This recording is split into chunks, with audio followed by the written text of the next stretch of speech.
ஆணோ பொண்ணோ இந்த பூலோகத்தில் பிறந்தவங்களுக்கு ஒரு தொழில் வேணும். அந்த தொழில் முதல்ல ஏதாவது ஒரு தொழிலை கொடுத்துருக்குதா கிரகம் 10ஆம் பாவத்து அதிபதி கொடுத்துருக்குறாரான்னு பார்க்கணும். அதில் உட்பொருள் நிறையா இருக்குது. அந்த ஜாதகன் அரசாங்க வேலைக்கு போவாரா, பிஸ்னஸ் பண்ணுவாங்களா, விவசாயம் பண்ணுவாங்களா, அரசியல்வாதி ஆகுங்களா, இல்லை வெளிநாடு போய் வேலை செய்வாங்களா, இப்படியெல்லாம் நம்ம நிறைய உட்பிரிவு இருக்குது. 10ஆம் பாவம் தாங்க வருமான தொழில். அது இருந்தால் தான் மனிதர்களுக்கு நாட்டில் பேர், புகழ், மதிப்பு, அந்தஸ்து அத்தனையும் 10ஆம் பாவம் தொழில் நல்லா இருந்தால் மட்டும்தான் கொடுக்கும். அதுதான் மனிதனுடைய அங்கீகாரம். 6, 8, 12 பகை கிரகங்கள் இல்லாமல் இருக்கணும். நல்ல கிரகங்கள், சுபகிரகங்கள் சேர்ந்து பார்த்துருந்தால் சனிக்கு என்ன காரகம் சொன்னமோ அந்த தொழில் சிறப்படையும். தொழிலை கொடுக்கக்கூடிய பாவம் 10ஆம் பாவம் தான். ஆனால் நீ நல்லா உழைக்கணுமில்ல, நீ சிந்திக்கணுமில்ல, நீ சிந்திக்கிறதுக்கு உங்களுக்கு மனசு இருக்கணுமில்ல, நல்ல புத்தி இருக்கணுமில்ல, நல்ல அறிவு இருக்கணுமில்ல, நல்ல ஞானம் இருக்கணுமில்ல, இதெல்லாம் இருந்தால் தானாக வரும் தொழில் பாவம். இந்த மாதிரி லக்னம் பலம் பெற்றால் அறிவு ஞானியாக திகழ்வான். எந்த ஒரு காரியம் செஞ்சாலும் அந்த காரியம் வெற்றி பெறும். ஹலோ, வணக்கம். அஸ்ட்ரோ தமிழா யூடியூப் சேனலில் பார்த்து கொண்டு இருக்கும் நேயர்களுக்கும், யூடியூப் சேனல் நடத்தி கொண்டு இருக்கும் அனைவருக்கும் வணக்கம். சேலத்திலிருந்து சுகர்நாடி ஜோதிட ஆசிரியர் விஜயன் நான் பேசுகிறேன். இந்த 10ஆம் பாவம் என்பது பார்த்திங்கன்னா, ஆணோ பொண்ணோ இந்த பூலோகத்தில் பிறந்தவங்களுக்கு ஒரு தொழில் வேணும். அது இல்லாமல் நாம் இருக்க முடியாது. அந்த தொழில் முதல்ல ஏதாவது ஒரு தொழிலை கொடுத்துருக்குதா கிரகம் 10ஆம் பாவத்து அதிபதி கொடுத்துருக்குறாரான்னு பார்க்கணும். அதில் உட்பிரிவில் நிறையா இருக்குது. அந்த ஜாதகன் அரசாங்க வேலைக்கு போவாரா, பிஸ்னஸ் பண்ணுவாங்களா, விவசாயம் பண்ணுவாங்களா, அரசியல்வாதி ஆகுங்களா, இல்லை வெளிநாடு போய் வேலை செய்வாங்களா, இப்படியெல்லாம் நம்ம நிறைய உட்பிரிவு இருக்குது. அதை இருக்கட்டும். முதல்ல ஒருத்தருக்கு தொழில் நல்லா இருக்குதா, ஏதோ தொழில் இருந்தாலும் சரிங்க. இப்போ பார்த்திங்கன்னா நம்ம கடைவீதியில் நம்ம போனோம்னா தள்ளுவண்டியில் கூட தட்டு வடை செட்டு, உணவு சம்மந்த சாப்பாடு தொழில் செய்ய, மொத்தத்தில் தொழில் நல்லா இருக்குதான்னு பார்க்கணும். யாராக இருந்தாலும் சரிங்க. ஆணோ பொண்ணோ பிறந்தவங்களுக்கு 10ஆம் அதிபதி கேந்திரம் திரிகோணத்தில் ஆட்சி உச்ச நட்பு பெற்று லக்ன சுவர்களோ இயற்கையான சுவரை குறு பார்த்தால் கோடி நன்மைங்கிற பார்த்தால் அவங்களுக்கு ஏதாவது ஒரு தொழில் நல்லா இருக்குங்க. அடுத்தது 10 இது நார்மலாக ஜோதிடங்கிறது நார்மலானது. இந்த சுகர்நாடியிலங்கிறது ஒரு ஸ்பெஷலிஸ்ட்டு. இந்த சுகர்நாடியில் ஒரு தனி மகிமை பெற்றது. இது என்ன தனிமை மகிமை பெற்றது அப்படின்னு பார்த்தீங்கன்னா, 10ஆம் அதிபதி கேந்திர திரிகோணத்தில் இருந்தால் மட்டும் பத்தாதுங்க. அவர் 10ஆம் அதிபதி 12 பாவத்தில் எங்கேனாலும் இருக்கலாம். அவர் ஏதோ ஒரு நட்சத்திரத்தில் நிற்பார் இல்லைங்களா, அந்த நின்ற நட்சத்திராதிபதி கேந்திரம் திரிகோணத்தில் ஆட்சி உச்சி நட்பு பெற்று லக்ன சுபர்களோ இயற்கை சுபரான குரு பார்த்தால் அந்த ஜாதகன் ஏதாச்சும் ஒரு தொழில் செய்வார். அவர் சும்மா இருக்க மாட்டாருங்க. எப்படியோ ஒரு தொழில் செஞ்சுக்கிட்டே இருப்பார். அது எந்த மாதிரியான தொழில் அப்படிங்கிறத நம்ம பின்னாடி விரிவாக்கலாம். ஆனால் அவர் ஏதோ ஒரு தொழில் செய்வார், வருமானம் பண்ணுவார். 10ஆம் பாவம் தாங்க வருமான தொழில். அது இருந்தால் தான் மனிதர்களுக்கு நாட்டில் பேர், புகழ், மதிப்பு, அந்தஸ்து அத்தனையும் 10ஆம் பாவம் தொழில் நல்லா இருந்தால் மட்டும்தான் கொடுக்கும். அதுதான் மனிதனுடைய அங்கீகாரம். அப்போ நாம் எடுத்துக்கலாம். முதல்ல தொழில் ஸ்தானம் நல்லா இருக்குதான்னு பார்த்துட்டோம். ஒரு ஜாதகத்தில் ஆண் பெண் பிறந்தாங்கன்னா அது தொழில் நல்லா இருக்குது.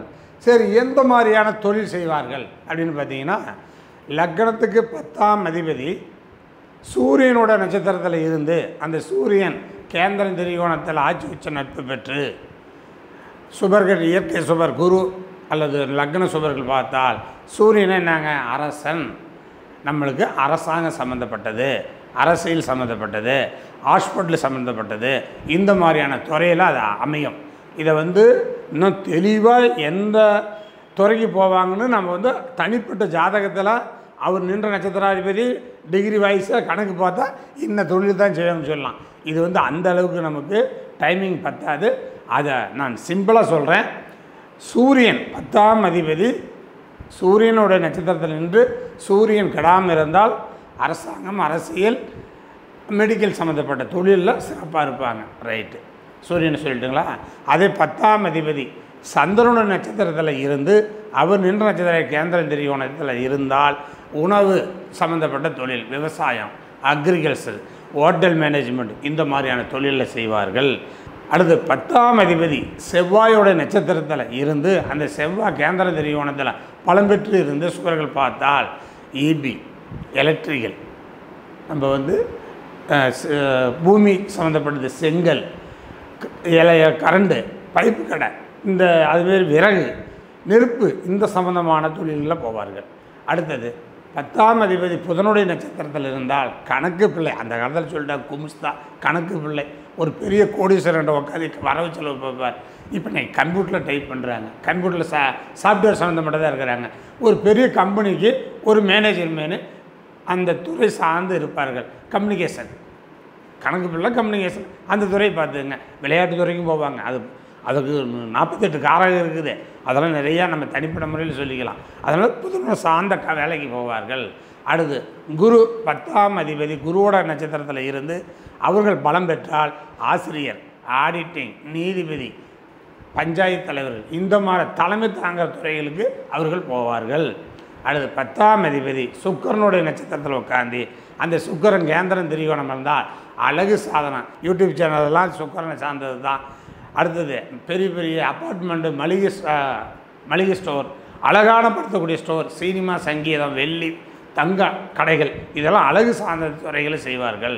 அடுத்து 10ஆம் அதிபதி சனி பகவானுடைய காலில் இருந்து சனி பகவான் பலம் பெற்றால் இரும்பு இயந்திரத்தை பற்றி டெக்ஸ்டைல்ஸ், இந்த பெரிய பெரிய மிஷினரி ஆகுது, அது பட்டறைகள், கொல்லம்பட்டையாக இருந்தாலும் சரி, லாரி பட்டையாக இருந்தாலும் சரி, பட்டறைகளை டிமோன்னு சத்தம் கேட்கக்கூடிய தொழில் செய்வார்கள்.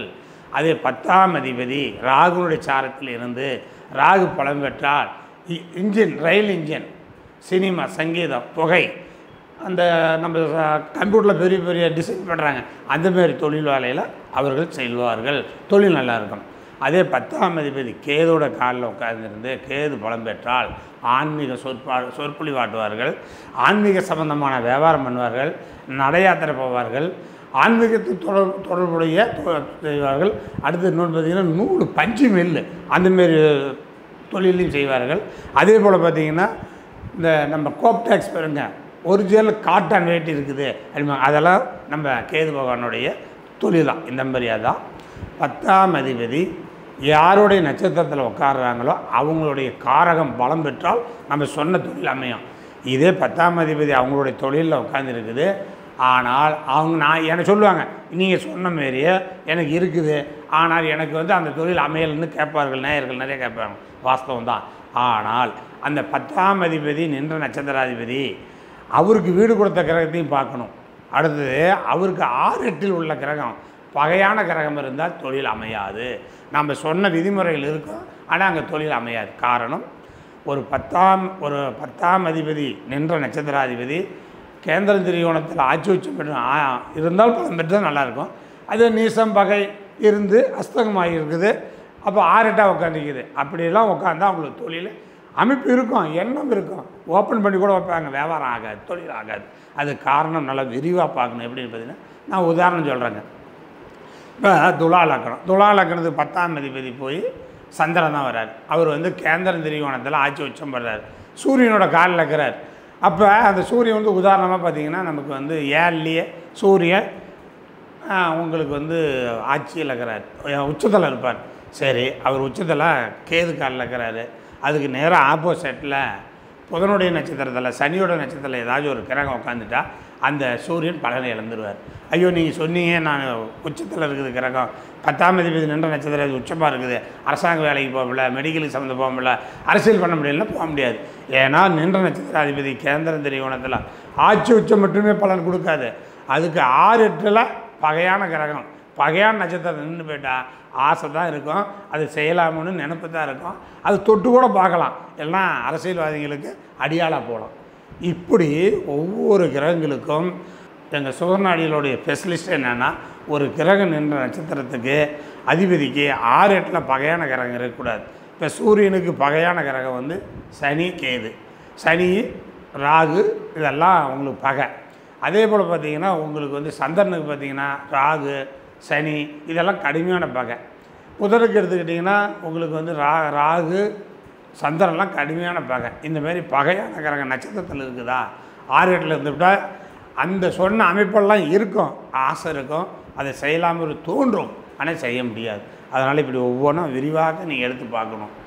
ஒரு லக்னத்துக்கு 10ஆம் பாவத்தை அதிபதி நின்ற நட்சத்திராதிபதி ஆட்சி உச்சம் கேந்திர திரிகோணத்தில் இருக்கணும். அதுக்கு 6-8 அவர் நின்ற நட்சத்திராதிபதி 6-8 12 பகையான கிரகம் இருக்கக்கூடாது. உதாரணமாக இப்போ நீ பார்த்தீங்கன்னா இப்போ மிதுன லக்கணத்துக்கு 10ஆம் அதிபதி குரு பகவான், அவர் வந்து உங்களுக்கு என்ன பண்ணுறாரு, சனியோட காலில் உட்காந்துடுறாரு. அனுஷம் பூசம் உத்திரட்டாதியில் உட்காந்துடுறாரு. அங்கே உங்களுக்கு 10லேயே உத்திரட்டாதியில் உட்காந்துடுறாரு. அங்கே உத்திரட்டாதியில் உட்காரும்போது அந்த குரு வந்து உத்திரட்டாதியில் உட்காருது. சனி நல்ல இடத்துல உட்காந்துருந்தாலும் கூட அதுக்கு 6ஆம் இடம் வந்து பார்த்திங்கன்னா உங்களுக்கு சிம்மம், 8ஆம் இடம் வந்து பார்த்திங்கன்னா உங்களுக்கு துலாம். அந்த சிம்மத்தில் சுக்கிரன் காலில் ஏதாச்சும் ஒரு கிரகம் உட்காரக்கூடாது, கேது காலில் ஏதாச்சும் கிரகம் உட்காரக்கூடாது, சூரியன் காலில் ஒரு கிரகம் உட்காரக்கூடாது. இங்கே சித்திரை சுவாதி விசாகத்தில் கிரகத்தில் காலில் உட்காந்து இருந்தால் அந்த ஜாதகன் தொழில் செய்ய மாட்டார், தொழிலுக்கான பலன் இருக்காது. அப்போ விதி சொன்ன மாரி இருக்குது, நமக்கு நடைமுறை இல்லைன்னா இந்தமாரி 6, 8ல் உள்ள கிரகம் பகையாகக்கூடாது. அங்கே உத்திரட்டாதியில் குரு உட்காந்துருந்தால் அது குருவாக மாறிடும். சிம்மத்தில் கேதுடைய நட்சத்திரத்தில் உட்காந்துருந்தால் உங்களுக்கு கேது எந்த கிரகம் உட்காந்தாலும் கேதாக இருக்கும். 10ஆம் அதிபதி குரு சனியோட காலில் உட்காந்தா சனியும் கேது 6, 8 கடுமையான பகையாயிரும். அப்போ இங்கே சித்திரை காலில் இருக்குது துலானில், அங்கே குரு சனியோட காலில் உட்காந்துருக்குது. இங்கே ஏதோ ஒரு கிரகம் சித்திரை காலில் செவ்வாயோட சாரத்தில் உட்காந்தா கடுமையான பகமை வந்துடும். நம்ம சொன்ன அமைப்பு இருந்தாலும் நல்ல கிரகம் பார்த்தாலும் அவன் தொழில் செய்ய முடியாது. அந்த தொழிலில் ஆசைப்படலாம், அந்த தொழில் செய்யலாம், என்ன இருக்கலாம், செஞ்சு கூட பார்க்கலாம், ஆனால் தொழில் மேன்மை அடையாது. இப்படி 10ஆம் பாவம் பலமாக இருந்தால் நன்மை அடையும். 10ஆம் பாவத்துக்கு 6, 8ல் கிரகம் இல்லாமல் இருக்கணும். 10ஆம் பாவத்தில் நின்ற நட்சத்திராதிபதி கேந்திர திரிகோணத்தில் ஆட்சி வச்ச நட்பு பெற்றிருக்கணும். 6, 8, 12 பகை கிரகம் இல்லாமல் இருக்கணும். நல்ல கிரகங்கள் சுபகிரகங்கள் சேர்ந்து பார்த்துருந்தால் சனிக்கு என்ன காரகம் சொன்னமோ அந்த தொழில் சிறப்படையும். இதுதான் நாடியில் உள்ள பெரிய மகிமை, நாடியில் உள்ள சூட்சம். இதுதான் நாடி தான் தனித்தன்மை பெற்றிருக்குது. இன்றைக்கி உலகம் ஃபுல்லாகவே எல்லா ஜோதிடர்களுமே இப்போ நாடி முறைக்கு வந்துட்டார்கள். இந்த சுகர நாடியில் வந்து நின்ற நட்சத்திராதிபதி காலுக்கு தான் மதிப்பு அதிகம் அப்படின்னு சொன்னால், இன்றைக்கி உலகத்தில் உள்ள அத்தனை ஜோதிடர்களுமே ஒரு கிரகம் நிற்கிதா அதனுடைய நட்சத்திரம் அது எந்த நட்சத்திரம் நிற்கிதுன்னு அதை பார்க்குறாங்க, அதனுடைய அதிபதி எங்கே இருக்குதுன்னு பார்க்குறாங்க. அடுத்தது நாங்கள் சுகநாடியில் தான் ஸ்பெஷலிஸ்ட்டாக சொல்லிக்கிறோம். எந்த பாவம் பலம் பெற்று இருந்தாலும் லக்னம் நின்ற நட்சத்திராதிபதி, ராசி நின்ற நட்சத்திராதிபதி, லக்னாதிபதி நின்ற நட்சத்திராதிபதி பலம் பெற்றிருந்தால் தான் ஆளுமை திறமை. லக்னம் என்பது அகம் சார்ந்தது, ராசி என்பது புறம் சார்ந்தது, லக்னாதிபதி என்பது ஆத்மா சார்ந்தது. இது மூன்றும் சேர்ந்தது தான் ஒரு மனிதன், ஆணாக இருக்கட்டும் பெண்ணாக இருக்கட்டும். இந்த லக்னம் என்ற நட்சத்திராதிபதி, ராசி நின்ற நட்சத்திராதிபதி, லக்னாதிபதி நின்ற நட்சத்திராதிபதி மூணும் பலம் பெற்று இருந்தால் அவன் ஒரு ஆளுமை திறமை. அவன் எந்த உலகத்தில் விட்டாலும் செய்வான், எந்த காரியம் செஞ்சாலும் செய்வான், திறன்படை செய்வான், அறிவுபூர்வமாக செய்வான். அவன் எது செய்தாலும் அவன் வெற்றி பெறுவான். ஏன்னா லக்னம் தான் பிரதானமானது. இந்த லக்னத்துக்கு தான் எல்லா பாவமும் துணை புரியும். எல்லா பாவமும் அதுக்கு துணை. அப்படின்னா உதாரணம் பார்த்திங்கன்னா, நம்ம கடுகளவு தான் இருக்குது விதைகள், ஒரு சின்ன விதை ஒன்று போடுறோம், அந்த விதை மரமாகி மேலே வந்து 1000 கிளைகள், அதில் பூ பூத்து காய் காய்க்குது. எத்தனையோ மனிதர்களோடு விடுங்க, விலங்குகள், பறவைகள், அனைத்துக்கும் உணவு தருது. அது காரணம் என்ன? அந்த விதை பூமியில் உளுந்தது 100 அடி 100 அடி 100 அடி இப்படியெல்லாம் உள்ளே போய் தன்மையை வேறு வந்து தன்னை இழுத்து மண்ணில் ஒரு சக்தியை கொடுத்து தான் மேலே பூ பூது காய் காய்க்குது. உதாரணத்துக்கு எள்ளி எடுத்துங்க, நொங்கு எடுத்துங்க, மாம்பழத்தை எடுத்துங்க, இதெல்லாம் மக்களுக்கு எவ்வளோ பயனுள்ளதாகுது. இது காரணம் அந்த விதை தாங்க. விதை கல் மேலே விழுந்தால் முளைக்குமா, பூ பூக்குமா, காய்க்குமா? அது மாடி மேலே விழுந்தால் பூ பூக்குமா, காய்க்குமா? காய்க்காது. நல்ல பூமியில் மண் சமமாக அந்த விதை போட்டோம்னா ஒரு 10 அடி ஆழத்தில் பாறை இல்லாத இருக்கணும், நல்ல மண்ணாக இருக்கணும். நல்லா விதை போட்டு நல்ல பருவம், மழை பெஞ்சு தண்ணி ஊற்றி இயற்கையான நல்ல சூரிய ஒளியும் இருக்கணுங்க. ஒரு விதைக்கு, ஒரு மரத்துக்கு, செடிக்கு தண்ணி முக்கியம், மண் முக்கியம், சூரிய ஒளி முக்கியம். அந்த அதுக்கு மட்டும் இல்லை, நம்ம சொன்ன பார்த்தீங்கன்னா லக்னம் ராசி லக்னாதிபதி மூணுக்கும் முக்கியமானது நல்ல நீரோட்டம் வேணும், நல்ல சூரிய ஒளி வேணும், நல்ல காற்றோட்டம் வேணும். எல்லாத்துக்குமே 3 பிரபஞ்ச சக்திகள் வேணும். மரங்களுக்கு வேணும், விலங்குகளுக்கு வேணும், மனிதர்களுக்கு வேணும். அப்போ ஒரு செடி வளரணும்னா பூமி நல்லா இருக்கணும், அது வேர் வந்து அடியில் போகணும். பனைமரமெல்லாம் அந்த காலத்தில் ஞானிகள், மகான்கள், சிற்றரசர்கள்லாம் ஏரி குளம் ஒரு 50 அடி உயரம் 30 அடி உயரம் கரை கட்டினாங்கன்னா பனைமரத்தை தான் அதை செயலில் நெடுவாங்களாம். ஏன்னா அந்த பனைமரங்கள் வந்து தாங்கி பிடிக்குமா அந்த வேரை. நீங்கள் எவ்வளோ தண்ணி வந்து நின்றாலும் அந்த கரையை அசைக்க முடியாது.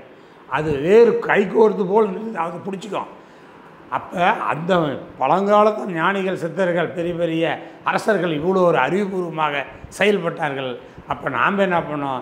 லக்னம் பலமாக இருந்தால் மட்டும்தான் நமக்கு லக்னாதிபதி லக்னம் பலமாக இருந்தால் அரசன் போல் வேலை செய்யலாம், அறிவுபூர்வமாக வேலை செய்யலாம், நிறைய கண்டுபிடிக்கலாம். இன்றைக்கி பார்த்திங்கன்னா உலகத்தில் எவ்வளோ நிறைய ஆராய்ச்சி கண்டுபிடிச்சிக்கிறாங்க. தாமஸ் எடிசன்லாம் பார்த்திங்கன்னா நிறைய கண்டுபிடிச்சார். இந்தமாரி நம்ம சொல்லிகிட்டே போகலாம். நம்ம நாட்டினுடைய முன்னாள் ஜனாதிபதி, நடமாடும் தெய்வம் மனிதர்களில் அப்துல் கலாம் அவரெல்லாம் வந்து பார்த்திங்கன்னா எவ்வளோ அறிவுபூர்வமான நம்ம மக்களுக்கு சொல்லி கொடுத்துட்டு போய்க்கிறாங்க, செயல்பாட்டில் நடந்துருக்கிறாங்க. அதுமாரி நமக்கு அவங்களுக்கெல்லாம் லக்னாதிபதி ராசி இந்த 3 பலமாக இருந்துச்சு. இந்தமாரி லக்னம் பலம் பெற்றால் அறிவு ஞானியாக திகழ்வான். எந்த ஒரு காரியம் செய்தாலும் அந்த காரியம் வெற்றி பெறும். தன்னுடைய காரியங்கள் வெற்றி பெற்றால் மட்டும் போதாதுங்க, நல்ல மனிதராக இருக்கணும், நியாயமான மனிதராகணும், நேர்மையான மனிதன், தர்ம குணம் படைத்தவராகணும். இப்போ கொஞ்ச நாளைக்கு முன்னாடி இறந்துட்டார் ரத்தன டாட்டா. அவர் ஒரு பெரிய ஒரு மாமனிதன், ஒரு நல்ல ஒரு மனிதன். அவர் என்ன சொல்கிறார்? நானும் சம்பாதிக்கணும், என்னை சார்ந்தேங்க, நான் பார்த்தேங்க, என் கம்பெனியில் வேலை செய்கிறீங்க, இந்த நாட்டில் இருக்கிறவங்க எல்லாருமே நல்லா இருக்குன்னு சொல்லி அவருடைய வருமானத்தில் 20% சம்பாதிச்ச காசை மக்களுக்கு தானம் பண்ணார்.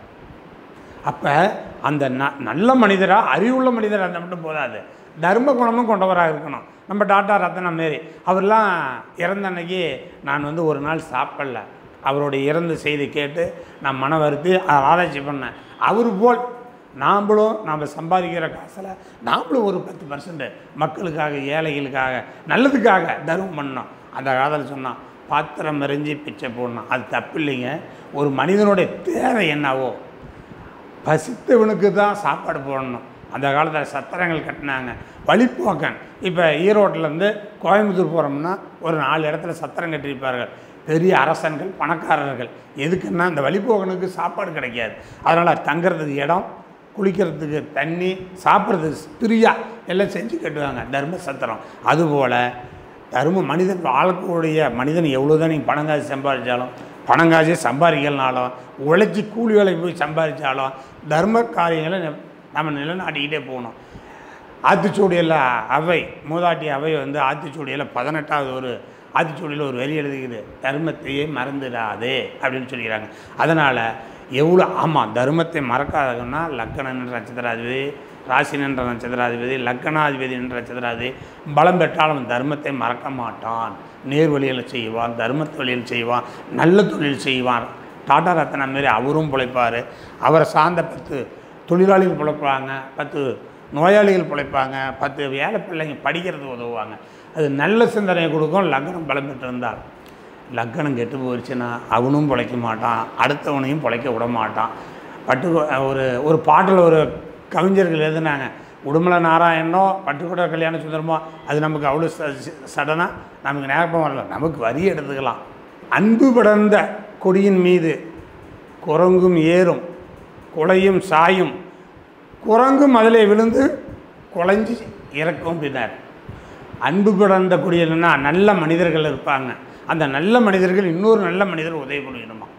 ஒரு தீய மனிதன் போய் ஒரு நல்ல மனிதன் மேலே ஏதோ ஒரு ரூட்டில் தகராறு, ஏதோ ஒரு பிரச்சனை பண்ணி அவனையும் அழிச்சிடுவாங்க. நம்ம சிவகங்கை மாவட்டத்தில் ஒரு வாட்ச்மேனாக இருந்த பையனை எந்த தவறுமே செய்யாமல் அவனை போலீஸ்காரர்கள் அடித்தே கொண்டு விட்டார்கள் இல்லையா. இப்போ இதுக்கெல்லாம் கொடுங்கோலான மனிதர்கள் யாருன்னா, லக்னாதிபதி கெட்டிருக்கும், ராசியாதிபதி கெட்டிருக்கும், லக்னம் என்ற நட்சத்திராதிபதி கெட்டிருந்தால் இவங்கள் மிருக செயல்பாடுகளை செய்வார்கள். அது மட்டும் இல்லை, எல்லா செயல்களுமே அவங்க கிரிமினல்கள் செய்யலாக தான் இருக்கும். அவனும் கெட்டு அடுத்தவனையும் கெட்டுருவாங்க.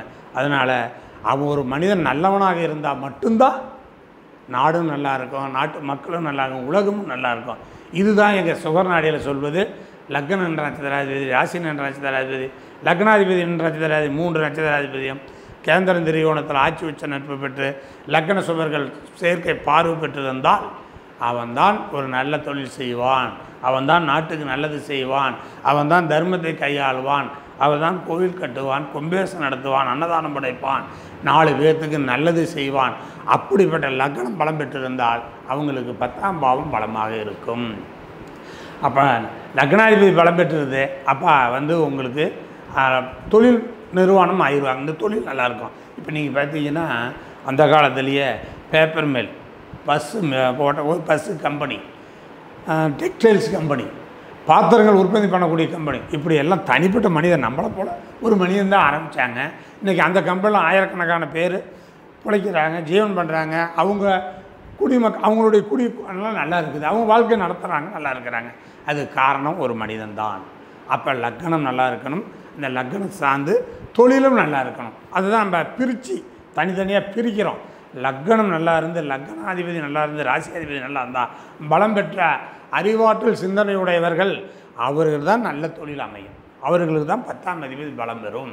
அப்போ 10ஆம் அதிபதி பலம் பெற்றால் நம்ம சொல்லிட்டோம் எல்லா கிரகமும் துறை சார்ந்தது, அந்த துறையில் அவங்க அதெல்லாம் சிறப்பாக செய்வார்கள், சிறப்பாக இருக்கும்.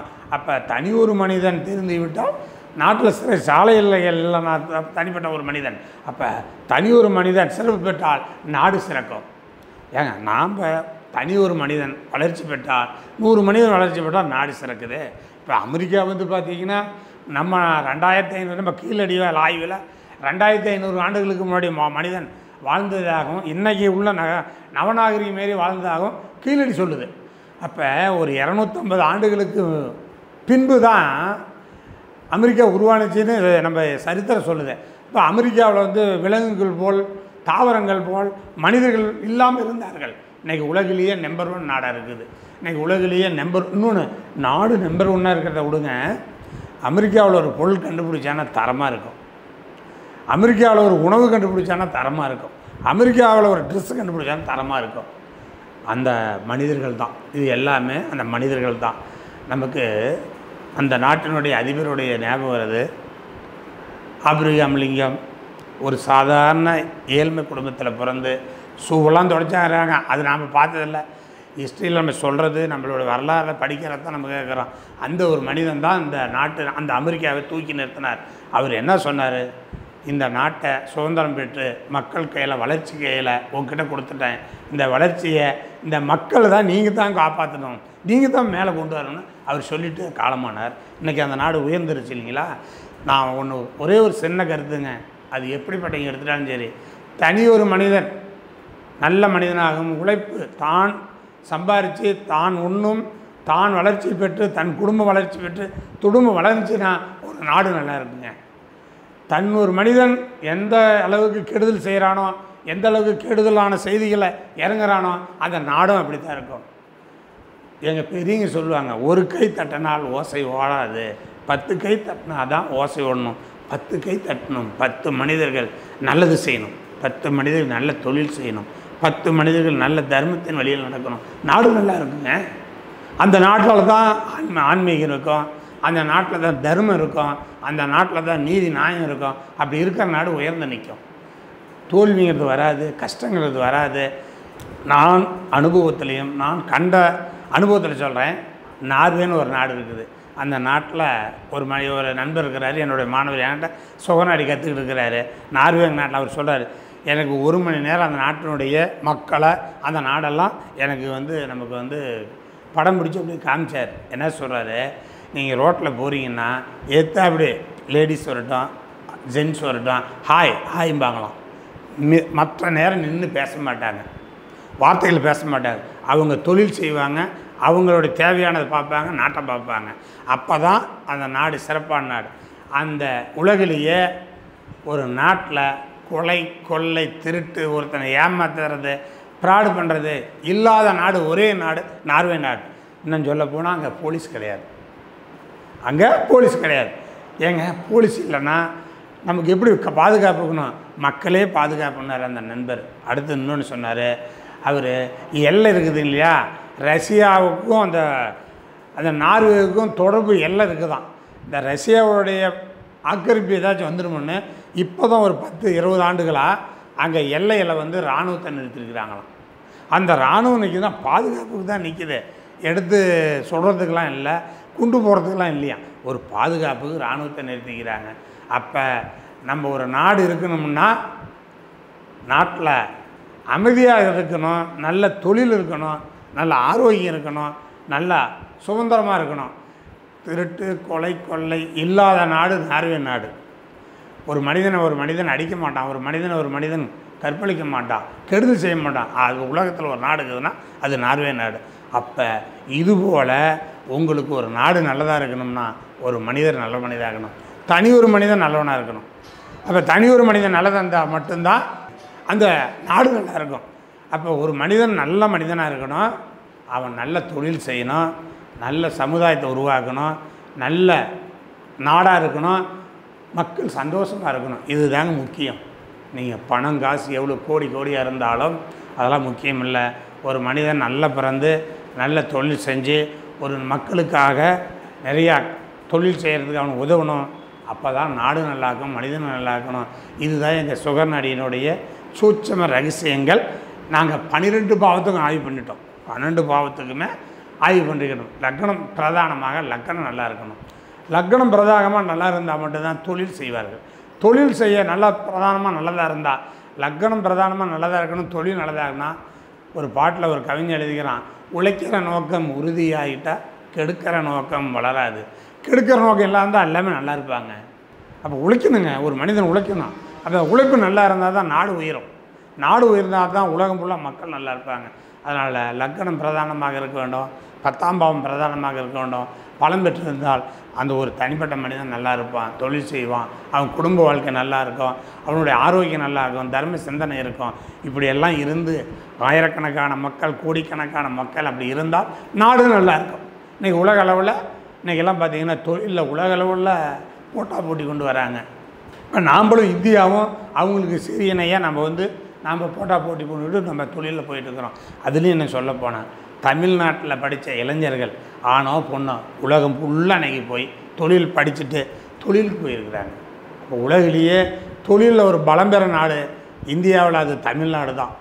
இன்றைக்கி நீங்கள் எடுத்துக்கிட்டுங்க, எந்த நாட்டில் எடுத்துக்கிட்டாலும் சரிங்க, ஒரு நாட்டில் நான் ஏன் வெளிநாடுகளில் இருக்கிறாங்கன்னா, என்னுடைய சுகநாடி கற்றுக்கிறாங்க மாணவர்கள். அவங்க அங்கே தொழிலில் ஒரு கம்பெனியில் போய் வேலை செய்கிறாங்க, எல்லா நாட்டிலையும் இருக்கிறாங்க. அவங்க சொல்கிறது என்னன்னா, நாங்கள் படித்தோம், நல்ல தொழிலுக்கு வந்துக்கிறாங்க. அப்போ நம்ம உலகத்துலேயே நம்ம தமிழ்நாட்டை சேர்ந்தவங்க தான் எல்லா நாட்டிலையும் தொழில் செய்கிறாங்க. நான் சொல்கிறது என்னுடைய செல்ஃபோனில் கூட இருக்குது, அதை கூட விடுங்க. ஏதோ ஒரு நாட்டில் ஒரு பிரச்சனை வருதுன்னு வச்சுக்கிங்க. இன்றைக்கி இஸ்ரேலில் ஒரு பிரச்சனை, ரஷ்யாவுக்கும் உக்ரைனுக்கும் பிரச்சனை, ஈரானில் பிரச்சனை, இப்படி ஒரு பிரச்சனை வருதுன்னா பாருங்க, அங்கே தமிழர்கள் படிப்பாங்க, வேலைக்கு போயிருப்பாங்க. அந்த நாடு நம்ம நாட்டுடைய வெளிநாட்டு தூதரகமும் அந்த நாட்டுடைய வெளிநாட்டு தூதரகமும் சமரசனம் பண்ணி நம்ம மக்களை நம்ம பிளேட்டில் கொண்டாந்து தமிழ்நாட்டில் இருக்கிறாங்க இல்லைங்களா. அப்போ நம்ம நாட்டு மக்கள்லாம் எவ்வளோ தூரம் படையெடுத்துருக்கிறாங்க, அப்போ எவ்வளோ தொழிலுக்கு போகிறாங்க, எவ்வளோ தூரம் படிக்கிறதுக்கு போகிறாங்க. அப்போ மனிதர்கள் நம்ம தமிழ்நாட்டில் படிப்பு சிறப்பாக இருக்குது, தொழில் சிறப்பாக இருக்குது, மனிதர்களும் சிறப்பாக இருக்கிறாங்கிறது தான் எங்கள் சுகர்நாடியினோட ஆராய்ச்சி. இது நாம் இருக்குது நாம் நினைக்கிறோம். இன்னும் நிறையா இடையூறுகள் நிறையா இருக்குது. ஒரு கோயிலில் இருந்த ஒரு காவலாளி 30 வயசு மதிக்கத்தக்க ஒரு மனிதனை ஏன் என்னான்னு கேட்காதே அடித்து கொண்டிருக்கிறாங்கன்னா, இது மனிதனுக்கு வருந்தத்தக்கக்கூடியது. நாம் அரசியல் பேசலை, நடந்த சம்பவத்தை சொல்கிறோம். இதுக்கெல்லாம் கிரகம்தான் காரணம். அந்த அடித்த மனிதர்கள் எல்லாமே மிருகமாக இருக்கிறார்கள், அப்பாவிகளை பாவம் அடித்து கொள்கிறார்கள். அதில் நிறையா தலைவர்கள் சொல்கிறாங்க, ஏழைங்களுக்கு தாங்க இந்த அடியை குத்து வெட்டு பணக்காரனை பார்த்து போகிறதில்லைங்கிறாங்க. ஏன் நீங்கள் உங்களுடைய திறமையெல்லாம் பணக்காரங்கிட்ட காமிக்கலாமா? நாம் அரசியல் பேசவில்லை, நாங்கள்லாம் ஜோதிடர்கள், அரசியல் பேசவில்லை. அரசியல்வாதி பேசுனது தான் நாங்கள் சொல்கிறோம். எங்கள் மனம் வருத்தப்படுது. அப்போ நாங்கள் நினைப்போம், லக்னாதிபதி, ராசியாதிபதி, 10ஆம் அதிபதி இதெல்லாம் நல்லா இருந்தால் நாட்டுக்கு சம்பவம் நடக்காது. அதனால தான் சொல்கிறோம், முதல்ல ஒரு மனிதன் பிறந்தால் நல்லா படிக்கணும், அறிவு வளர்த்துக்கணும், புத்தி வளர்த்துக்கணும், ஞானத்தை பெற்றுக்கணும், தர்மம் இதெல்லாம் பண்ணோம்னா தர்மத்தை பண்ணிக்கணும், நல்ல வழியில் நடந்தோம்னா இதெல்லாம் நடக்கும். அப்போ நம்ம ஒரு மனிதர்கள் பிறக்கிறாங்கன்னா ஜோதிட ரீதியாக லக்னம் என்ற நட்சத்திராதிபதி, ராசி என்ற நட்சத்திராதிபதி, லக்னாதிபதி என்ற நட்சத்திரம் நல்லா இருந்துச்சுன்னா அவங்க நல்வழியில் நடப்பார்கள். அவங்களுக்கு தொழில் அமையும். அவங்களுக்கு தொழில் அமைஞ்சால் அவங்க நேர்வழியில் நடப்பார்கள், தர்மத்தின் வழியில் நடப்பார்கள், 10 மக்களுக்கு உதவுவார்கள். ஒரு பனைமரம் ஒரு விதை போட்டு 50 அடி உயரம் வளருதுன்னா அது வருஷமெல்லாம் நமக்கு உணவு வழங்குது. சித்திரையில் நுங்கு கொடுக்குது, அதுக்கு 2 மாதம் கழித்து பார்த்திங்கன்னா அது பணம் பலமாக கொடுக்குது. அடுத்தது அதில் வரக்கூடிய அந்த ஓலைகள்லாம் பார்த்திங்கன்னா குடிசை மக்கள் வாழறதுக்காக கொடுக்குறது. அப்போ அடுத்தது அந்த பனம்பழத்துலேருந்து அதனுடைய விதை கீழே விழுவுது, அது பூமியில் முளைக்குது, அதிலேருந்து எடுக்கிறான் ஒரு கோழி முட்டை ஜோடு.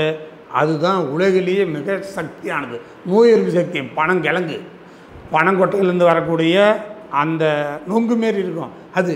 இதுதான் உலகம் ஃபுல்லாக இருக்கிற உணவுத்துறை சார்ந்தாங்க ஆராய்ச்சி பண்ணுறாங்க. பனங்கிழங்கு, அந்த பனங்கொட்டையிலேருந்து வரக்கூடிய அது உள்ளே இருக்கிற பொருள் நொங்கு, இதுதான் உலகத்திலேயே இயற்கையாகவும் மருந்து இல்லாமல் கிடைக்கிது. இதுதான் உலகில் உடம்பில் நோய் எதிர்ப்பு சக்தி அதிகம் கொடுக்குதுங்கிறாங்க. உலகத்திலேயே சிறந்தது பனைமரம் தாங்க. அப்போ இந்த ஒரு மரம் இவ்வளோ ஒரு நன்மை கொடுக்குது. அடுத்தது விவசாயம் பண்ணுறாங்க. கம்பு, சோளம், கேழ்வரகு இதெல்லாம் சோறாக்கி பழசாக பண்ணுவாங்க. இப்போ நைட்டில் இன்றைக்கி செய்கிறாங்க, சாப்பிட்றது போக மீதி என்ன பண்ணுவாங்க, தண்ணி ஊற்றி வைப்பாங்க. அந்த தண்ணி புளிப்பாகும். அந்த புளிப்பு கரெக்டாக மனிதனுக்கு கரெக்டான புளிப்பு சாப்பிட்றோம் இல்லைங்களா, உப்பு போட்டு நீராகிறோம், அதில் இன்னும் மோர் சேர்த்திக்கலாம், சின்ன வெங்காயம் சேர்த்திக்கலாம். இதெல்லாம் சேர்த்து சாப்பிட்டிங்கன்னா நோய் எதிர்ப்பு சக்தி அதிகமாக இருக்குதுன்னு சொல்லி நான் சொல்ல, உலக உணவு சுகாதாரத்துறை கண்டுபிடிச்சிருக்குது. இதைத்தான் என்ன பண்ணுறாங்க, அமெரிக்கா, லண்டன், நமக்கு கனடா, இந்த பெரிய பெரிய நாடுகளில் $3 விற்கிறாங்க. இன்றைக்கி ஒரு டாலரு $80, 85 ரூபா வருது. அப்போ கணக்கு போடுங்க, $250. நம்ம தமிழ்நாட்டில் தள்ளு வண்டியில் கம்மங்கூழ் 10 ரூபாய்க்கு கொடுக்குறான், அமெரிக்காவில் 250 ரூபாய்க்கு விற்கிறான். நம்ம முன்னோர்கள் தான் நிறையா ஆராய்ச்சி பண்ணிருக்கிறாங்க. உலகத்தில் மனிதனுக்கு தேவையான சக்தி கண்டுபிடிக்கிறதான உணவு. ஏங்க அந்த காலத்தில் சொன்னாங்க உணவே மருந்துன்னாங்க. நீங்கள் சாப்பிட்டீங்கன்னா அது மருந்தாயிரும். உள்ள போய் மருந்துனா கெட்டதில்லை, உங்களுக்கு நோய் வராத தடுக்கிறதுக்கான சக்தியை உருவாக்கிடுமா. அதான் உணவே மருந்து. ஆனால் நம்ம அருமையான உணவு பழைய சோறு, கம்மஞ்சோறு, சோளச்சோறு, கேழ்வரகு களின்னு சொல்லுவோம். அடுத்தது பார்த்திங்கன்னா விறகு, அடுத்தது பார்த்திங்கன்னா தெனை. இப்படிப்பட்ட உலகத்திலேயே அதிகமான சக்தி கொடுக்கறது, அதிகமான நோய் எதிர்ப்பு சக்தியை கொடுக்கக்கூடிய நம்ம உணவு உலகம் ஃபுல்லாக எடுத்துக்கிட்டான். உலகம்லாம் போகுது. அங்கே உலகத்தில் அமெரிக்காவில் பல நாடுகளில் இந்த உணவு சாப்பிட்டா நச்சு பொருள் அப்படின்னு சொல்லி அவன் தடை பண்ணுறான், ஒதுக்குறான். அதுதான் நம்ம நாட்டில் pizza, chicken rice, egg rice, noodles, இப்படியெல்லாம் உணவு உற்பத்தி கொண்டாந்து இந்த உணவில் தான் நோய் வருதும். நான் சொல்லிங்க, நான் ஜோதிட ஆராய்ச்சியில் கண்டுபிடிச்சது. வெளிநாடுகளில் நச்சுத்தன்மை இருக்குது, இதை சாப்பிட்டா நோய் வரும்னு சொல்கிறான், அதை தடை பண்ணுறான். அந்த தடை பண்ண பொருளை நாம் ஒதுக்கி சாப்பிட்லாம். இந்த உலகத்துக்கு நல்ல உணவு கொடுத்தது நம்ம தமிழ்நாடுங்க. இந்த உலகத்துக்கு நல்ல தத்துவத்தை சொல்லிக் கொடுத்தது தமிழ்நாடுங்க. இந்த உலகத்துக்கு நல்ல அறிவுபூர்வமாக செயல்பட கண்டுபிடிச்சது நம்ம தமிழ்நாடுங்க. இந்த உலகத்துக்கு அரசாங்கம் எப்படி நடக்கணும், அரசாங்கம் எந்த வழியில் அரசு எப்படி செயல்படணும்னு சொல்லுது உலகத்துக்கு கண்டுபிடிச்சது நாமங்க. அதெல்லாம் மறந்து போயிட்டு அடுத்தவங்க கொடுக்குற பொருளும் அடுத்தவங்க சொல்கிற ஆலோசனையை கேட்டு நம்ம சாப்பிட்டு இன்றைக்கி நாடுக்குள்ளே எல்லாத்துக்கும் நோய். ஒரு 30 வயசுக்கு மேலே போனீங்கன்னா சர்க்கரை வந்துடும், பிபி வந்துடும், கொழுப்பு கொலஸ்ட்ரால் வந்துடும். ஏன் இந்த சாப்பிட்றதெல்லாம் இதை உருவாக்குது. நீங்கள் களி, கம்மஞ்சோறு, சோளம், தெனை, வரகு, இந்தமாரியெல்லாம் நிறைய சிறுதானியங்கள் இருக்குது. அதெல்லாம் கஞ்சாக்கியோ கூழாக்கியோ சாப்பிட்டீங்கன்னா எந்த நோயுமே வராது. இதை நாம் உலகத்துக்கு கொடுத்துட்டு நாம் அவன் நச்சு பொருள்னு சொல்கிற தடைப்பட்ட பொருளை நாம் வாங்கி சாப்பிட்லாமா? அப்போ நமக்கு நல்ல அறிவு இருக்குதா, நல்ல ஞானம் இருக்குதா, நல்ல தெளிவு இருக்குதா, நல்ல அறிவு ஆராய்ச்சி இருக்குதா? இருக்குதுங்க, மறந்துட்டோம். நம்ம உலகத்தை இன்றைக்கி பார்த்திங்கன்னா உலகம் பூமி உருண்டை அப்படின்னு சொல்லி கலிலேயே கண்டுபிடிச்சாங்கிறாங்க. ஏங்க ஆதி காலத்திலேயே வராகர் அந்த மூக்கில் உலக உருண்டை வச்சிட்டு இருக்குது. உலகம் ஒரு உருண்டையிடா, அது சொல்கிறது பூமி சுழற்சி இருக்குது, அந்த பூமி சுழற்சியில் தான் நம்ம பகல் இரவுன்னு சொல்லணும் அப்படின்னு அன்னைக்கு கண்டுபிடிச்சாங்க. ஆனால் நாம் எல்லாத்தையும் கண்டுபிடிச்சிட்டு நம்ம ஆராய்ச்சியெல்லாம் விட்டுட்டு நம்ம வெளிநாடுகளில் நச்சு பொருள்னு சொல்கிறேன்னு அதை வாங்கி சாப்பிட்டுக்கிட்டு அதனுடைய உடையை என்றைக்கும் பாருங்கள். நான் சொல்கிறேங்க, நம்ம அப்பா அம்மா, நம்ம தாத்தன் பாட்டன் இவர்கள்லாம் கோமணம் கட்டிக்கிட்டு நம்ம உடைகளில் நம்ம பஞ்சில் உருவாகின உடைகளை கட்டிக்கிட்டு நல்லா ஆரோக்கியமாக இருந்தாங்க. ஆனால் இன்றைக்கி உடம்பை டைட்டாக இருக்குது பார்த்தீங்களா, ட்ரெஸ்ஸு அதெல்லாம் வெளிநாட்டுக்காரனது. அதை போடுறதுனால தான் நிறைய நோய் வருது. தமிழ்நாட்டை உலகத்துக்கே கலாச்சாரத்தை கற்றுக் கொடுத்தது நாம் இப்படி மாறி போயிட்டோமேனு எனக்கு ஒரு வருத்தம். நம்ம தான் உலகத்துக்கு ஒரு வழிகாட்டி. ஆனால் இப்போ நம்ம உலகமே நமக்கு சொல்கிற அளவுக்கு நாம் நடந்துக்கிறதா இருக்குது. அதுக்கெல்லாம் கிரகமாக காரணம்னா லக்னம் என்ற நட்சத்திராதிபதி, ராசி என்ற நட்சத்திர லக்னாதிபதி என்ற நட்சத்திராதிபதி தான் காரணம்னா நீ நடந்து கொள்வது தான், உன்னுடைய செயல்பாடுக்கு தான். நம்ம முன்னோர்கள்லாம் இன்றைக்கி தஞ்சை பெரிய கோயிலை கட்டினாங்க. இன்றைக்கி இன்ஜினியரு கம்பி கட்டி காங்கிரீட்டு போடுற இது கூட 50 ஆண்டு 100 ஆண்டுக்கு கூட ஒரு உத்தரவாதம் இல்லை. ஆனால் தஞ்சை பெரிய கோயில் கட்டிருக்கிறேன் 1000 ஆண்டுகள் இருக்கும். ஏங்க தஞ்சை திருச்சியில் கல்லணை கட்டினார்ல கரிகாலன், அவன் எந்த இன்ஜினியருக்கு படித்தான், எந்த ஒரு டெக்னாலஜியை வளர்த்துக்கிட்டான்? 1000 ஆண்டு காலமாக அந்த கல்லணை அசையாது நிற்கிதுங்க. அப்போ நம்ம தானே கண்டுபிடிச்சோம் உலகத்துக்கெல்லாம். இன்றைக்கி இவ்வளோ டெக்னாலஜி வளர்ந்துருச்சு, நாங்கள் அதை பண்ணுறோம் இதை பண்ணுறோன்னு என்ன பண்ணுறீங்க? மனிதன் நல்ல வாழ்க்கை இல்லையே, வாழ முடியலையே. எத்தனை ஆயிரம் கட்டணம் அடுக்குமாடி கீழே சாயுது உலகில் வெளிநாடுகளில். நம்ம முன்னோர்கள் கட்டின மண்ணுச்சுவர் தானே சாயிலையே. தஞ்சை பெரிய கோயிலெலாம் மேலே பார்த்தீங்கன்னா 500 டன்னை கல்லை வச்சுக்கிட்டு இருக்குது 1000 வருஷமாக. திருச்சியில் கல்லணையெல்லாம் பார்த்தீங்கன்னா 2 இன்னைக்கு பாருங்கள், இன்றைய நிலைக்கு 50,000 கனடி தண்ணீர் கர்நாடகத்தில் தந்துவிட்டால் நம்ம மேட்டூர் டேம் வழியாக இன்றைக்கி ஈரோடு கரூர் திருச்சி போயிட்டு இருக்குது. நீங்கள் 2 லட்சம் கனடி தண்ணி திறந்து விட்டாலும் கல்லணை அசையாதுங்க. நான் அரசியல் பேசலை, அரசியலை தாக்கலை. முக்கொம்பில் இவங்க இயற்கை அரசியல்வாதிகளாக கட்டினாங்களே 2-4 வருஷத்துக்கு முன்னே அடிச்சுட்டு போயிடுச்சு. ஏங்க நீங்கள் காரணம் வெளிநாடுகாரன் கண்டுபிடிச்சது தான் நமக்கு வசதி. ஜீன்ஸ் போட்டால் தான் மதிப்பு, டிஷர்ட் போட்டால் தான் மதிப்பு, வேட்டி கட்டினா மதிப்பு இல்லைன்னு மனிதனை நீங்களே தரம் குறைச்சிப்பிட்டீங்க. அதனால தான் நீ அந்த வெள்ளைக்காரன் பிரிட்டிஷ்காரன் வெளிநாடுகாரன் கண்டுபிடிச்ச பன்னணத்தை கட்டி தான் அணைகள் 50,000 கனடி தாங்கலாம். அணை கட்டதான் ஓடி போயிடுச்சு. சாத்தனூர் டேமில் அந்த அணையில் போய் 18 கோடி ரூபா போட்டு ஒரு அணை கட்டினீங்க, ஒரு டேம் கட்டினீங்க. போன ஆண்டில் மழை வந்துச்சு, எல்லாம் அடிச்சுட்டு போயிடுச்சு. என் பாட்டன் கல்லணையை கட்டினான், 1000 ஆண்டுகள் ஆச்சு, அசையலை. இன்னும் 1000 ஆண்டுனாலும் அசையாது நிற்கும். என் பாட்டன் அறிவு புத்தி ஞானத்தோடு இருந்தான். நீங்கள் அதெல்லாம் எதுவும் இல்லை. என் பாட்டனுக்கு லக்னம் என்ற நட்சத்திராதிபதி நல்லது உச்சம், ராசி என்ற நட்சத்திராதிபதி உச்சம், லக்னாதிபதி என்ற நட்சத்திர உச்சம், 10ஆம் அதிபதி என்ற நட்சத்திராதிபதி உச்சம். அதனால் எங்கள் பாட்டை நல்ல அணையாக கட்டினார், 1000 ஆண்டு நாள் நிற்கிது. அவன் என் பாட்டை கம்பு சோளம் ஆரியம் கேழ்வரகு தெனை சிறுதானியங்களில் மக்களுக்கு உணவு கொடுத்தார்கள். அப்போ அதெல்லாம் மக்கள்லாம் நல்லா இருந்தாங்க, நோயற்ற வாழ்வே நோயெல்லாம் இருந்தாங்க. இன்றைக்கி ஒரு மனிதன் யாருக்கு நோய் இருக்குது? நோய் எல்லாமே நோயால் தாங்கிறான். காரணம் மனசு. அதுமாதிரிங்க அந்த காலத்தில் பொதுவாகவே லக்னம் பலம் பெற்று 10ஆம் பாவம் பலம் பெற்று நல்ல மனசு அமைங்கிறது தான் சுகநாடி. மனசு நல்லதாக இருந்தால் தான் எல்லாமே செயல்பாடு நல்லா இருக்கும். இப்போ மனசே கெட்டு போச்சு. மனிதர்கள் நல்ல மனிதர்களாக இல்லை, மனசே இல்லை. மனசில் ஒரு பொறுமை இல்லை, நிதானம் இல்லை. எதையோ ஒன்று சம்பாதிக்கணும், அது எந்த வழியில் சம்பாதிச்சாலும் சம்பாதிக்கலாம். அது எப்படிங்க? அறத்தின் வழியில் தானே சம்பாதிக்கணும். அறத்தின் வழியில் சம்பாதிச்சா தானே மனசு நல்லா இருக்கும். ஏதோ ஒரு ரோட்டில் சம்பாதிக்கணும், கொள்ளடிக்கணும், கொலை செய்யணும், திருடணும். ஏங்க இந்த மூமெண்ட்டில் தான் நம்ம எப்படிங்க உலகம் நம்மளை ஏற்றுக்கான்? உலகத்துக்கே ஒரு எடுத்துக்காட்டை நம்ம வாழ்ந்தேங்க. அப்போ இதுக்கெல்லாம் மனசு நல்லதாக இருக்கணும், மனசு அமைதியாக இருக்கணும், மனசு நியாயமாக இருக்கணும். அப்போ தாங்க நல்லா இருக்க முடியும். நோய் வராதுங்க. மனசு கெட்டு போச்சுன்னா பைத்தியம் ஆயிடுவாங்க. மணலில் பாதிக்கப்பட்ட மாதிரி தாங்க நாட்டில் நிறைய பேர் இருக்கிறாங்க. ஏங்க 5 போலீஸுக்காரர் ஒருத்தன் அடித்து கொண்டாங்கன்னா அவன் மணலில் பாதிக்கப்பட்டவன் தானே. ஒரு மனிதன் 5000 பேர்த்துக்கு ஒரு தொழில் கொடுக்குறான், ஒரு மனிதனுக்கு உணவு கொடுக்குறான், உடை கொடுக்குறான், குடிசைகள் வீடு கட்டி தரான், மனிதர்கள் வாழ்கிறாங்கன்னா அவன் நல்ல மனுஷன் தானே. அப்போ மனசு நல்லதாக இருக்கணும்ல. பாருங்கள், நல்ல மனுஷன் மாங்கிறது நாம், இஸ்ஸுங்கிறது மனசு. நல்ல மனிதனா நல்ல மனசாக இருக்கணுங்க. நல்ல மனசாக இருக்கிறதுக்கு சந்திரன் தான் காரணம். ஏங்க ஒரு ஜாதகத்தில் சந்திரன் நல்ல நட்சத்திரம் மாரி இருந்தால் அந்த சந்திரன் நல்ல இடத்துல இருந்தால் நல்ல மனசனாக இருப்பாங்க, நல்ல மனுஷாக இருக்குங்க. ஏங்க மனசுங்க இதுக்கு தாங்க தியானம் பண்ணுறான், தவம் இருக்கிறான், என்னென்னமோ பண்ணுறாங்க. மனசு சமநிலையில் இருக்கணுமா, மனசு அளப்பாயாக இருக்கணுமா. மனசு அளப்பாயாத சமநிலை இருந்தால் புத்தி வேலை செய்யும், அறிவு வேலை செய்யும், ஞானம் பிறக்கும். ஞானம் பிறந்துட்டால் நல்லது தான் செய்வாங்க.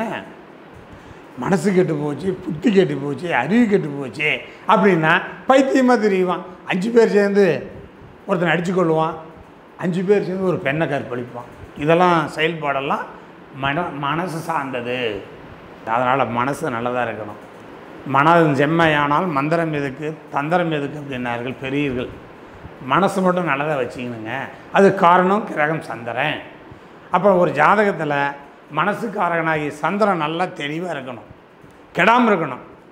சந்திரன் நல்லா இருந்தால் புத்திக்காரகனாகிய புதன் நல்லா இருக்கும், அறிவுக்காரனாகிய குரு நல்லா இருக்கும், ஞானம் பெற்ற கிரகமாகிய கேது நல்லா இருக்கும்.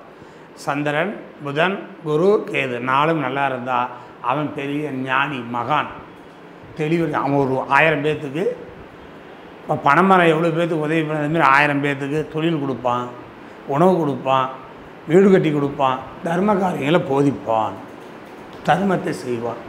அப்போ நமக்கு கிரகம் நல்லா இருக்கணும்னா நாம் நல்லா இருக்கணும். முதல்ல எல்லாம் கடவுள் கொடுப்பான், எல்லாம் கிரகம் கொடுக்கும் அப்படின்னு நாம் கேட்டுட்டு கூடாது.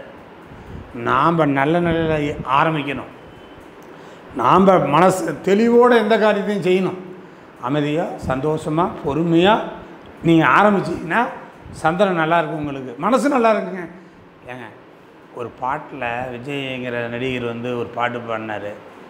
அவர் என்ன சொல்கிறார் பாருங்க பாட்டில், ஆயில் ரேகை உள்ள வரை உழைச்சிப்பார், நீ உழைச்சி உழைச்சி ஆயிலை வளர்த்து கொள்ளுங்கிறார். காதில் பாட்டு கேட்டாலும் பக்கத்தில் இருக்கிற நம்ம சகோதர சகோதரிகள் ஏதாச்சும் சொன்னாலும் அறிவுபூர்வமாக நன்மையாக இருக்கிறதான்னு காதில் கேட்கணும்.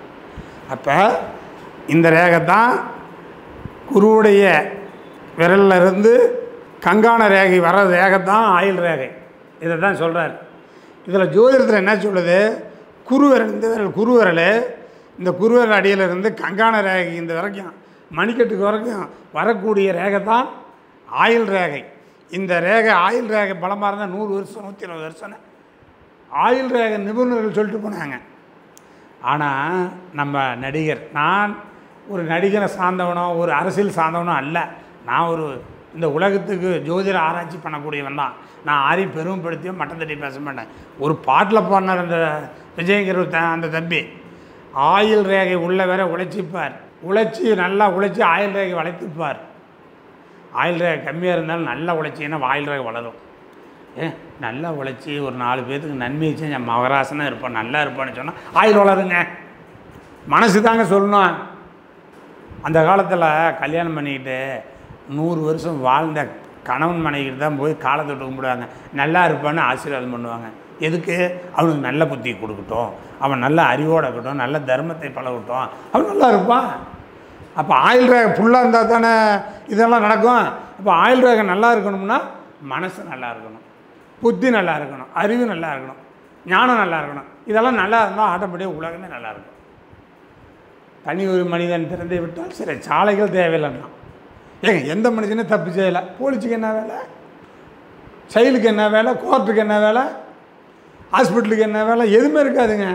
நான் சொல்கிறேன் பேர், நான் ஒன்றும் கடவுள் இல்லைங்க, நானும் உங்களை போல சாதாரண ஒரு சராசரி மனுஷன்தான். எனக்கு எங்கள் குருமார்கள் ஜோதிடமாகட்டும் ஆன்மீகமாக இருக்கட்டும் உலகத்தை பற்றி எனக்கு நிறைய சொல்லி கொடுத்துக்கிறாங்க. அவங்க வழியில் நான் அவங்களோட கற்றுக்கிட்டு அதை போதிக்கிற அவ்வளோ தான். உங்களுக்கு நல்ல மனசு இருந்தால் எல்லாமே நல்லதாக வரணும். மனது தான் சந்திரன், புத்தி தான் புதன், குரு தான் அறிவு, கேது தான் ஞானம். இது எல்லாம் எல்லாத்துக்கும் தான் கொடுக்கும், எல்லாத்துக்கும் தான் இருக்குது, எல்லாத்துக்கும் தான் இருக்குது. எல்லா கிரகமும் இருக்குது, 12 பாவமும் எல்லாத்துக்கும் தான் இருக்குது, 9 கோள்களும் எல்லாத்துக்கும் தான் இருக்குது. நல்லா இருக்குதா? நல்லா இருந்தால் தானே வரும். அப்போ நல்லா இருக்கிறதுக்கு என்ன ஆகணும்? நீ நல்லா இருக்கணும். முதல்ல ஒரு படத்தில் ஜோதிகால விஜய் பேனை நல்லா இருப்பாங்க. முதல்ல நல்லா இருக்கணுங்க. ஜோதிடமெல்லாம் தானாக வராதுங்க, கிரகமெல்லாம் தானாக வராதுங்க, கடவுள்லாம் உங்களுக்கு அள்ளிலாம் தானாக கொடுக்காதுங்க. நீ நல்லவனாக நடந்துக்கிட்டீங்கன்னா கடவுளும் துணை இருக்கும், கிரகமும் துணை இருக்கும். நல்லவனாக இருந்தால், நீ கெட்டவனாக இருந்தால் உங்களுக்கு கட் பண்ணிடு, கிரகமும் பகையாக இருக்கும், பாவமும் பகையாக இருக்கும், கட்டமும் பகையாக இருக்கும். அப்போ நாம் என்ன பண்ணோம்? நல்வழி தேடிக்கணும். நல்வழி தேடினா மட்டும்தான் உங்களுக்கு வாழ்க்கை நல்லா இருக்கும். இதுதான் நல்லா இருக்கிறீங்களா, நல்லா இல்லையான்னு பார்க்குறது தான் ஜோசியம். கிரகங்கள் வந்து உங்களுக்கு நீங்கள் எந்த வழி முயற்சிக்கிறீங்களோ அந்த வழியில் தான் உங்களை கிரகம் வழி நடத்தும். நீங்கள் எந்த வழி தொடர்றீங்களோ அதுதான் பாவங்கள் தொடரும். 12 பாவமும் 9 கோள்களும் 27 நட்சத்திரங்களும் அது இயற்கையானது, அது பொதுவானது. நீங்கள் தான் அதை இயக்கிக்கணும். நல்வழிப்படுத்துறதோ தீய வழிப்படுத்துறதோ உங்கள் கையில் தான் இருக்குது. இதுதான் சுகநாடி ஆராய்ச்சி. ரஜினிகாந்த் கூட ஒரு படத்தில் சொன்னார், உன் வாழ்க்கை உன் கையில். ஏன் உன் வாழ்க்கை கடவுள் கையில், உன் வாழ்க்கை 9 கோள்கள் கையில், உன் வாழ்க்கை 12 பாவத்தின் கையில் ஏன் சொல்லலை? நான் படம் பார்த்தா இந்தமாரி கருத்துக்கள் வந்துச்சுன்னா மெமரியில் பதிவு பண்ணிக்குவேன். உன் வாழ்க்கை உன் கையில். அப்படியா அப்படின்னு ஆராய்ச்சி பண்ணுவேன். அப்போ உன் வாழ்க்கை உன் கையில் இருக்குது. கிரகமும் பாவமும் கடவுளும் உனக்கு துணை புரியும் நீ நல்லது செஞ்சீன்னா. ஏங்க நம்மளுடைய ஜோதிடத்தை தத்துவமே என்ன சொல்லுது? கர்ம வினை. உன்னுடைய கர்ம வினையில் தான் நடக்கும். உன்னுடைய கர்ம வினை என்னவோ நல்வினை என்னவோ அந்த கர்ம வினை நல்வினையாக இருந்தால் நல்லதாக நடக்கும். உன்னுடைய கர்ம வினை தீயதாக இருந்தால் நீ தீயதாக தான் செயல்படுவாய். கண்டிப்பாக நல்வினையாக இருக்க வேண்டும். எல்லா மனிதர்களும் நல்ல கர்மாவை செய்திருக்க வேண்டும். எல்லா மனிதர்களும் நன்மையை செய்யணுங்கிறது தான் என்னுடைய ஆசை, என்னுடைய எண்ணங்களும். ஆனால் கர்மா கெடுதலாக கூட இருக்கலாம். ஆனால் நல்வழியை அதை பயன்படுத்திக்கணும். நல்வழி பயன்படுத்தலைன்னா நீங்கள் நீங்களும் கெட்டு உங்கள் நாட்டையும் கெடுத்துருவீங்க. அதனால் நாம் செய்யக்கூடிய நல்ல காரியங்களை பொறுத்து நாம்ளும் வாழலாம், நாடும் வளரும், உலகம் வளரும். அதுக்கெல்லாம் தேவை நல்ல மனசு, நல்ல சந்திரன். இன்னொன்று பார்த்திங்கன்னா சோதிடம் என்பது என்னன்னு கேட்டால் அகம் சார்ந்தது புறம் சார்ந்தது தாங்க. உலகமே அவ்வளோ தாங்க. பகல் இரவு, நன்மை தீமை, இனிப்பு கசப்பு மாரி தாங்க. அதனால் அகம் சார்ந்தது என்பது லக்னம். லா போடுறோம் இல்லைங்களா, அந்த லக்னம் தான் அகம் சார்ந்தது. அது உயிர். உடல் என்பது இந்த சந்திரன், இது வெளியே புறம் சார்ந்தது. அப்போ ஒரு ஜாதகத்தில் லக்னம் நல்லா இருக்கணும், ராசி நல்லா இருக்கணும், லக்னாதிபதி நல்லா இருந்தால் இப்போ ஒரு மனிதன் நல்ல மனிதனாக இருப்பான். இது எல்லாம் கடவுள் தான் உங்களை இப்படி நல்ல மனுஷனாக படைச்சி 5 பேர் சேர்ந்துக்கிட்டு ஒருத்தனை அடித்து கொள்வது கடவுள் தான் படைச்சி 1000 பேர்த்துக்கு நன்மை செய்கிறான் அவனை கடவுளை தான் படைச்சேன்னா நான் ஏற்றுக்க மாட்டேன். உன் வழி நல்வழியாக இருக்கணும். நீ செய்யக்கூடிய கர்ம காரியங்கள், நீ செய்யக்கூடிய நல்ல காரியங்கள் நன்மையாக இருக்கணுங்க. ஒரு மனிதனுக்கு பசித்தால் உணவே கிடைக்கலன்னா அவனுக்கு உணவு கொடுக்கணும். அதான் பாத்திரம் எரிஞ்சு பிச்சை போடணும். பாத்திரம் எரிஞ்சுன்னா பாத்திரம் நல்லதாக இருக்குது, ஓல்ஸாக இருக்குதுன்னு சொல்ல. அந்த நேரத்தில் அவனால் சாப்பிட முடியலையா? எம்ஜிஆர் ஒரு படத்தில் வண்டியில் வருவார். ஒரு மனிதன், ஐயோ சாமி பசிக்குது நான் சாப்பிட்டு 2 நாளும்பார். கடையில் சாப்பாடு எவ்வளோம்பார்? 2 ரூபாம்பாங்க. அவர் 2 ரூபாய்க்கு கொடுத்துருவாருங்க. எம்ஜிஆர் கொடுத்துட்டு 2 எட்டு வைப்பான், பணம் வாங்கிட்டு போகிறேன். அவர் கூப்பிட்டு ஐயா அங்கே வாங்கம்பான். இந்த 2 ரூபாய்க்கு சாப்பிட்ட உடனே நீங்கள் அடுத்த வேலைக்கு இதுமாரி கையாண்டக்கூடாது. நான் உங்களுக்கு சொல்கிறதுக்கு இல்லை, அடுத்த வேலை நீங்கள் உழைச்சி தான் சாப்பிட்ணும். 2 ரூபா இப்போ கொடுத்தாச்சு, ஒரு 5 மணி நேரம் இருக்கும் இல்லையா சாப்பிட்டதே, அடுத்த உணவுக்கு நீங்கள் சம்பாதிச்சு சாப்பிடுங்கனார். இப்போ நாம்பளாக உழைச்சி நாம்பளாக சாப்பிட்ணும், நாம்பளாக குடும்பத்தை நடத்துக்கணும், நாம்பளாக நாட்டை நடத்திக்கணும். அப்போ தான் நாடு நல்லா இருக்கும். அப்போ நாம் என்ன பண்ணணும்? எங்களுடைய சுகர் நாடி முழுக்க சொல்வது நல்வழி. தீய வழிக்கு போகாத, தீய வழிக்கு சிந்திக்காத, தீய வழியை பார்க்காத, தீய வழியை கேட்காத, நல்வழி மட்டும் பார், நல்லது செய்ய மட்டும் பார். நல்லா உழைச்சி சாப்பிட்ணும், உழைச்சி தான் சாப்பிட்ணும், உழைச்சி தான் குடும்பம் நடத்தணும். நல்வழி அதான் உழைச்சி தான் சாப்பிட்ணும், உழைச்சி தான் குடும்பம் நடத்தணும், உழைச்சி தான் நாட்டை காப்பாற்றணும். அப்படி தான் நாம் செய்யணும். அப்படி போனீங்கன்னா நீயும் நல்லா இருப்ப, உன் குடும்பம் நல்லா இருக்கும், நாடு நல்லாயிருக்கும். ஆனால் நாம்பளும் கெடுத்து பக்கத்துகளையும் கெடுத்து அக்கம் பக்கத்துகளையும் கெடுத்து நாட்டையும் கெடுத்தால் நாடு இப்படித்தான் போகும். நம்ம முன்னோர்கள் பார்த்திங்கன்னா நல்வழி நடத்தினாங்க. அந்த நல்வழி நடத்தினால தான் இன்றைக்கி நாம் நல்வழியில் இருக்கிறோம்.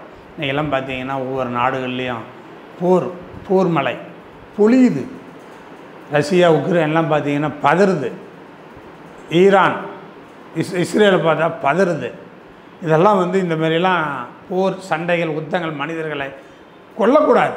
அதெல்லாம் ஒரு மனிதனுக்கு அழகே இல்லை. ஆனால் நம்ம இந்தியாலாம் முன்னோர்கள் இதெல்லாம் இல்லாத இருக்குன்னு சொல்லி நம்மளை வழி நடத்தி நம்மளை எல்லாத்தையும் நம்மளுடைய முன்னோர்கள் நம்மளை வழி நடத்தி விட்டுட்டு போய்கிறாங்க. அதனால் அண்டத்தில் உள்ள 9 கிரகங்களையும், அண்டத்தில் உள்ள 12 ராசிகளையும், அண்டத்தில் உள்ள 27 நட்சத்திரத்திலையும் தெளிவாக ஆராய்ச்சி பண்ணி பார்த்தாச்சு. எல்லாமே உன் கையிலே இருக்கிறது. மனசு நல்லா இருக்குங்க, ரொம்ப சந்தோஷமாக மனசு இருக்கணுங்க, ஜாலியாக இருக்கணுங்க, சந்தோஷம் மனசு வச்சுக்கிங்க. அப்போ சந்தோஷம் மனசு இருந்தால் நல்ல புத்தி இருக்கும், நல்ல அறிவு இருக்கும், நல்ல ஞானம் இருக்கும். நல்லதாக செய்யலாம், நல்ல தொழில் செய்யலாம், நல்லதாக 4 பேர்த்துக்கு நன்மை செய்யலாம், 4 பேர்த்துக்கு ஒரு உதவி பண்ணலாம், 4 பேர்த்துக்கு ஒரு நன்மை காரியங்கள் செஞ்சால் நாமளும் நல்லா இருக்கலாம், நாடும் நல்லா இருக்கலாம். இதுக்கெல்லாம் பார்த்தீங்கன்னா ஜாதகத்தை பார்த்துக்கணும். ஜாதகத்தை எப்படி இருக்குதா, நான் நல்லவனா நான் கெட்டவனா, என் தொழில் நல்லா இருக்குதா, என்னுடைய தொழில் கடங்காரன் ஆகிட்டுன. நீ கடங்காரன் ஆகிட்டுன்னா உன் மனசு சரியில்லை, நீ செயல்பாடுகள்லாம் சரியில்லை, நல்லா நேர்மையாக உழைச்சிப்பாரு. தொழிலை கொடுக்கக்கூடிய பாவம் 10ஆம் பாவம் தான். ஆனால் நீ நல்லா உழைக்கணுமில்ல, நீ சிந்திக்கணுமில்ல, நீ சிந்திக்கிறதுக்கு உங்களுக்கு மனசு இருக்கணுமில்ல, நல்ல புத்தி இருக்கணுமில்ல, நல்ல அறிவு இருக்கணுமில்ல, நல்ல ஞானம் இருக்கணுமில்ல. இதெல்லாம் இருந்தால் தானாக வரும் தொழில் பாவம். உன் கையில் தாங்க இருக்குது எல்லாமே. எல்லாமே கடவுள் கொடுக்கும், எல்லாம் கிரகம் கொடுக்கும், எல்லாமே படைச்சிருச்சு. படைத்தாலும் நாம் நல்வழி செஞ்சால் நல்லது தான் நடக்கும். படைப்பே இன்னும் சொல்ல போனாங்க, நல்லா ஆராய்ச்சி பண்ணி பாருங்கள். படைப்பே உன்னுடைய கர்மா வச்சு தான் படைக்குது. நீ எப்படி நடப்ப, உன்னுடைய எண்ணங்கள் எப்படி, நீ செயலாக்கம் எப்படி, உன்னுடைய நல்வழி உன்னுடைய நல்ல குணத்தை வச்சு தான் கிரகம் படைக்குதுங்க. கிரகம்லாம் தனியாலாம் படைக்கிறது இல்லைங்க. உலகில் உள்ள பணக்காரனெல்லாம் கிரகம் கொண்டு பணக்காரனை படைச்சிருச்சா? நீங்கள் அந்த காலத்தில் உள்ள பணக்காரன் இந்த காலத்தில் உள்ள பணக்காரன்லாம் பாருங்கள், ஏழ்மையிலேருந்து வந்தாங்க, நல்லா உழைச்சாங்க, நல்லா பாடுபட்டாங்க, நல்ல தொழில் செஞ்சாங்க, மேலே வந்தாங்க. இன்றைக்கி ஆர்ஆர் பிரியாணின்னு ஒன்று இருக்குது. அந்த ஆர்ஆர் பிரியாணிலாம் எடப்பாடியிலேருந்து லாரியில் சும்மா போனவர் தான். இன்றைக்கி வந்து அவர் சொல்கிறாரு 12 ஆடிக்கா இருக்குது, 12 பங்களா இருக்குது, நூற்றுக்கணக்கான கோடி ரூபா என்கிட்ட பணம் இருக்குது, 1000 பேர்த்த நான் வச்சு வேலை செய்கிறேன் அப்படிங்கிறார். ஆர்ஆர் பிரியாணி கடவுள் உணவு கொடுத்துச்சு அவர்கிட்ட. KFG அப்படிங்கிற ஒரு உணவு இருக்குது, பிரியாணி தான், அமெரிக்காவில் ஆரம்பித்தார். அவர் 60 வயசு வரைக்கும் 10 முறை சூசைட்டுக்கு போயிட்டாராம்.